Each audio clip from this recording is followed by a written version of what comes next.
bir gün kavat geldim yalnız bir kıza, göz yaşın döküp durdu ervet halna. Ol kıza neme boldu deyip soram da, dedi seyyen oğlanım gittin yara. Ne biçim güzel miydi yattılar kata, ne dipti vefa bolup billiler yara.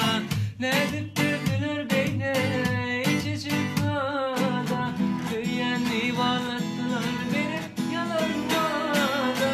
Ne biçim güzel miydi yattılar kata, ne dipti vefa bolup billiler